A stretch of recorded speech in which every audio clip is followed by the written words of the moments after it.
اللہ رب العالمین ہمیں حق سمجھنے سننے کی توفیق نصیب فرمائے، ورنہ یہ معاشرہ ایسا معاشرہ ہے کہ جہاں پر اگر کسی کے مزاج کے مطابق بات ہو نا، وہ بندہ قبول کرنے کے لیے تیار ہی نہیں ہوتا۔ میں نے کافی ایسے لوگ دیکھے ہیں، اگر ان کے مزاج کے مطابق بات نہ ہو نا تو وہ قبول ہی نہیں کرتے، بڑا غصہ کرتے ہیں۔ اگر مولوی بات کرے گا تو کہیں گے یہ مولوی ٹھیک نہیں ہے۔ اب ویسے میرے اوپر اتنے سارے ہیں غصے، لیکن پھر بھی میں بتاؤں، جیسے ہر موسم، ہر جو ہے نا سیزن ہوتا ہے، جیسے آم کا بھی کوئی سیزن ہے، کینو کا بھی ایک سیزن ہے، لحاظ سے ہر چیز کا کوئی نہ کوئی سیزن ہوتا ہے۔ جیسے ہمارے الحمدللہ ابھی رمضان مبارک آ رہا ہے، کیا ہے؟ رمضان مبارک آ رہا ہے، تو اب اس میں کچھ ایسے لوگ ہوتے ہیں جو لوگوں تراویح پڑھاتے ہیں یا نمازیں پڑھاتے ہیں، جمعہ پڑھاتے ہیں، وہ بھی سیزن بائی سیزن صرف کیا کریں گے، سال کے 11 مہینہ اپنی عیاشیاں کریں گے، عیاشیوں میں پر ہوں گے، لیکن رمضان کا مہینہ آئے گا نا، کیا کریں گے، داڑھی بھی چھوڑ لیں گے، تھوڑا بہت داڑھی چھوڑیں گے، تھوڑا بہت قرآن دہرا لیں گے، اور وہ ہمارے سیدھے سادے مسلمانوں کے سامنے جا کر تراویح سنا رہے ہوں گے۔ کیا کریں گے؟ یہ سیزن کے لیے، اپنی دھندے کے لیے کریں گے، حالانکہ کمائی کے دھندا کریں گے، اللہ کی رضا کے لیے نہیں۔ اب میں میں آپ سے پوچھتا ہوں، جس کا چہرہ اسلام سے نہ ملتا ہو، آپ کو پتا ہے سال کے 11 مہینے میں اس بندے کے سارے مجھے جو ہے نا افعال پتہ ہے کہ کیا کیا کرتا ہے، لیکن صرف رمضان میں داڑھی رکھ کے وہ آئے مصلی پڑھائے، تو آپ بتاؤ اس کا دل گوارا کیسا کرے گا کہ میں اس کے پیچھے نماز پڑھوں؟ لیکن ہمارے لوگ کہتے ہیں بھئی اللہ قبول کرے گا۔ دلیل کیا ہے؟ اللہ قبول کرے گا۔ میں ایسے لوگوں کو جانتا ہوں کہ وہ تراویح ایسے پڑھاتے ہیں جن کا چہرہ اسلام سے ملتا ہی نہیں ہے، سارا سال جو ہے نا وہ عیاشیاں کرتے رہتے ہیں، لیکن رمضان کے مہینے میں داڑھی چھوڑ کر کیا کریں گے، تراویح پڑھا رہے ہیں۔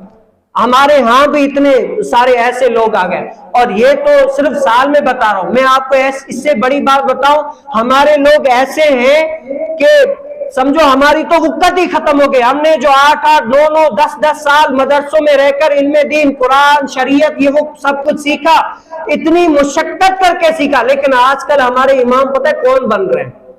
وہ بن رہے ہیں جن کو تھوڑا بہت آ رہا ہے نا، صرف ایک سورت آ رہی ہے، اور اس کے علاوہ کیا ہے، اس مسجد میں جمعہ پڑھا رہے ہیں جہاں پر 5 وقت کی اذان بھی نہیں ہوتی۔ کیا ہوتی ہے؟ اذان بھی نہیں ہوتی نا، وہاں پر بھی جمعہ ہو رہا ہے۔ اگر کوئی پوچھے بھئی اس طرح تو نہیں ہوتا، کم سے کم جمعے کی جو شرائط ہے وہ تو پوری کرو، نہیں بھئی اللہ قبول کرے گا۔ چلو وہ صحیح ہے، تم پڑھو، لیکن جس امام کو تم نے آگے کھڑا کیا اس کو دیکھو تو صحیح، اس میں شریعت کے دائرے مطابق شریعت جو چاہتی ہے اس میں ہے یا نہیں ہے؟ نہیں، اللہ قبول کرے گا۔ وہ ایسا امام، آپ میرے ساتھ بیٹھے، میں آپ کو آخر تک دکھاتا ہوں کتنے امام ہیں، وہ پارٹ ٹائم کیا کرتے ہیں، فلمیں ڈرامے دیکھ رہے ہیں، اپنا کام کاروبار کرتے ہیں، جمعے کے دن آتے ہیں، جمعہ پڑھا کے اپنی جیب بھر کے چلی جاتے ہیں، اور دلیل کیا ہے؟ اللہ قبول کرے گا۔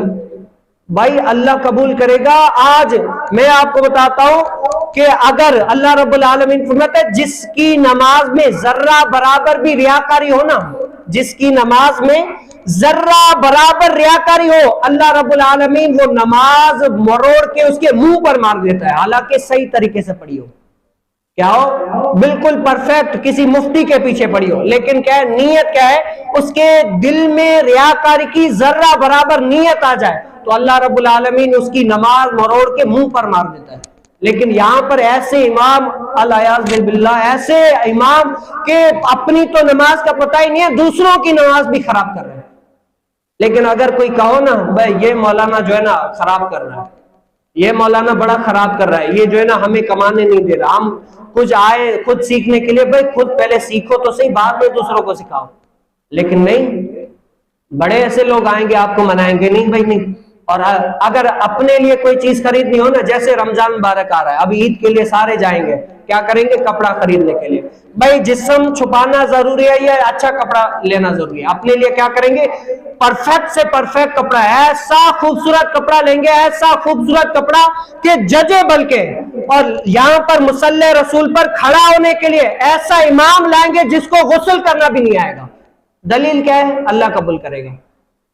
یار جس کو تم اپنے لیے ایسا کپڑا لے رہے ہو کہ خوبصورت سے خوبصورت، لیکن مصلی رسول پر کھڑا ہونے کے لیے امام ایسا تلاش کیا جس کو اپنا ہی کچھ نہیں پتا، اور اگر کوئی بتائے نا مولوی، سارا قصور اس مولوی کا. میں آپ کو بتاؤں گڈاپ کے اندر پہلے میرے اتنے بیانات ہوتے تھے، آپ کی سوچ ہے، لیکن ان 2 سالوں کے اندر جتنا میں نے یہاں پر ہر جمعے ریکارڈ کر کے لوگوں کو بتایا، مجھ سے اتنا چڑھتے ہیں. اتنی مسجدیں ہیں جہاں پر میرا بیان کرنا منع ہے. پتہ ہے کیوں؟ یہ مولوی ایسا ہے، اور میرا یہ گمان ہے، میرا یہ مائنڈ ہے. اگر مجھے آپ پاگل کہیں، جو کہیں کہہ لیں، لیکن میرا یہ، اگر مجھے کہیں بولیں گے نا کہ آپ کو وہاں پر آج بیان کرنا ہے، تو میں کیا کروں گا؟ وہاں کی نفسیات کے مطابق بولوں گا. بھئی وہاں پر آخر کیا چل رہا ہے، برائی کیا ہے وہاں پر، اس برائی پہ بولوں گا. لوگ کہیں گے نہیں، اگر میں شراب کے بارے میں بولتا ہوں تو وہ شرابی کیا کہے گا، یہ مجھے کہہ رہا ہے. اگر میں بے نمازی کے بارے میں بولوں گا تو بے نمازی کیا کہے گا، یہ مجھے کہہ رہا ہے. میں کہوں گا میں اس کے خلاف نہیں، جو تمہارے اندر جو برائی ہے میں اس کو ہائی لائٹ کر رہا ہوں، تم وہ اپنی برائی نکالو. لیکن اگر جو بندہ وہ کہے نا، بہت سارے لوگ میرے پیچھے ہاتھ دھو کر پڑ گئے ہیں. ایسے لوگ ہیں، آپ تو پتہ نہیں کیسے سن رہے ہیں، لیکن آپ کیوں کہ میں جو ہے نا یہاں پر بہت وہ بول رہا ہوں اپنے لحاظ سے یہاں پر، اور وہ میں تو اللہ کے لیے بول رہا ہوں. الحمدللہ یہ اللہ رب العالمین نے مجھے علم دیا ہے.